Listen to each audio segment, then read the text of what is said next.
ವರದಕ್ಷಿಣೆ ಕಿರುಕುಳಕ್ಕೆ ವಿವಾಹಿತೆ ಆತ್ಮಹತ್ಯೆ ಆರೋಪಕ್ಕೆ ಸಂಬಂಧಪಟ್ಟಂತೆ ಮದುವೆಯಾಗಿ 2 ವರ್ಷಕ್ಕೆ ಬಲಿಯಾಗಿದ್ದಾಳೆ ಕೀರ್ತಿ. ನಿನ್ನೆ ಬೆಳಗ್ಗೆ ನೇಣು ಬಿಗಿದ ಸ್ಥಿತಿಯಲ್ಲಿ ಕೀರ್ತಿ ಪತ್ತೆಯಾಗಿದ್ರು. ಅಪರಿಚಯಸ್ಥರಿಂದ ಕೀರ್ತಿ ಪೋಷಕರಿಗೆ ಮಾಹಿತಿ ಹೋಗುತ್ತೆ. ತಲೆ ತಿರುಗಿ ಬಿದ್ದಿದ್ಲು ಅನ್ನುವಂಥ ಒಂದು ನಾಟಕವನ್ನ ಕಟ್ಟಿದ್ರಂತೆ.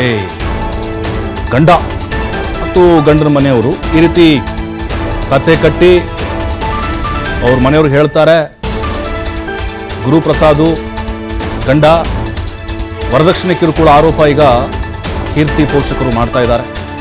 ಕೈ ತುಂಬ ವರದಕ್ಷಿಣೆ ಕೊಟ್ಟು ಮದುವೆ ಮಾಡಿದ್ರು ಕೀರ್ತಿ ಪೋಷಕರು. ಆದರೆ ಕಿರುಕುಳ ಕೊಡ್ತಾ ಇದ್ದ ಬಗ್ಗೆ ತಾಯಿ ಬಳಿ ಕೀರ್ತಿ ಹೇಳಿದ್ರು. ವರದಕ್ಷಿಣೆ ಕಿರುಕುಳದಿಂದ ಬೇಸತ್ತಿದ್ರು ಕೀರ್ತಿ. ಸದ್ಯ ಪ್ರಕರಣ ಸಂಬಂಧ ಬನಶಂಕರಿ ಠಾಣೆಯಲ್ಲಿ FIR ದಾಖಲಾಗಿದೆ. ನೋಡಿ, ಇತ್ತೀಚೆಗೆ ಇಂಥ ಘಟನೆಗಳು ಜಾಸ್ತಿ ಆಗ್ತಾ ಇದೆ. ನನಗೆ ಅಳಿಯಾಗಿ ಬರೋನು ಹೆಂಗಿರಬೇಕು, ಅಥವಾ ನನ್ನ ಮಗಳನ್ನ ಯಾವ ಮನೆ ಕೊಡಬೇಕು, ಆ ಗರ್ಭ ಶ್ರೀಮಂತರಾಗಿರಬೇಕು, ಸೆಟಲ್ಡ್ ಇರಬೇಕು. ನೋಡಿ, ಹೀಗೆಲ್ಲ ಆಲೋಚನೆ ಮಾಡ್ತಾರೆ. ಯಾರೂ ಕೂಡ ಅಳಿಯ ಹೆಂಗಿದ್ದಾನೆ, ಅಳಿಯನ ಕ್ಯಾರೆಕ್ಟರ್ ಏನು, ಅವ್ರ ಧನದಾಹಿಗಳ, ಮನುಷ್ಯರ, ರಾಕ್ಷಸರ ಹಿಂದೆ ಮುಂದೆ ಏನು ಯೋಚನೆ ಮಾಡೋದಿಲ್ಲ. ಒಂದು ರೀತಿ ಬಲಿ ಕೊಡ್ತಾರಲ್ಲ, ಮೇಕೆನ ಕುರಿನ, ಹಾಗೆ ಕೊಟ್ಬಿಡ್ತಾರೆ. ಪಾಪ ಅವರು ತಂದೆ ತಾಯಿ ಗೌರವಕ್ಕೆ ಮತ್ತೆ ಧಕ್ಕೆ ಬರಬಾರ್ದು ಅಂಥೇಳಿ ಕೊರಳೊಡ್ಬಿಡ್ತಾರೆ, ಅಂದರೆ ತಾಳಿ ಕಟ್ಸ್ಕೊಂಡ್ಬಿಡ್ತಾರೆ. ಜಾಸ್ತಿ ಇಂತಹ ಘಟನೆ ಆಗಿರೋದು ಈ ವರದಕ್ಷಿಣೆ ಕಿರುಕುಳ ಏನಿದೆ ಅದಕ್ಕೋಸ್ಕರ. ವರದಕ್ಷಿಣೆ ಅನ್ನೋದು ನಮ್ಮಲ್ಲಿ ಸಾಮಾಜಿಕವಾದಂಥ ಪಿಡುಗು, ಬಟ್ ಅದಿನ್ನೂ ಕೂಡ ನಿಲ್ತಾನೇ ಇಲ್ಲ. ಎಷ್ಟು ಬೇಕೋ ಅಷ್ಟು ಕೇಳ್ತಾನೆ ಇರ್ತಾರೆ ಗಂಡನ ಮನೆಯವರು.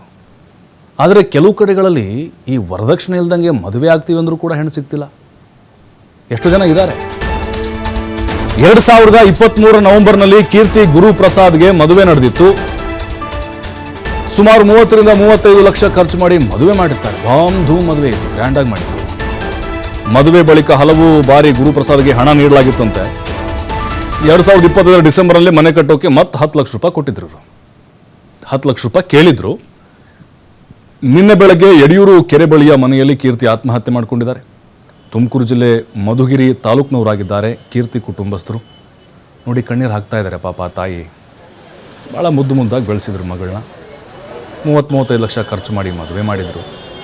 ಮಗಳು ಸುಖವಾಗಿರ್ತಾಳೆ ಅಂಥೇಳಿ ದೊಡ್ಡ ಕುಟುಂಬ, ದುಡ್ಡಿರೋರು ಅಂಥೇಳಿ ಕೊಟ್ಟರು. ಆದರೆ ಈಗ ಕಣ್ಣೀರು ಹಾಕ್ತಿದ್ದಾರೆ.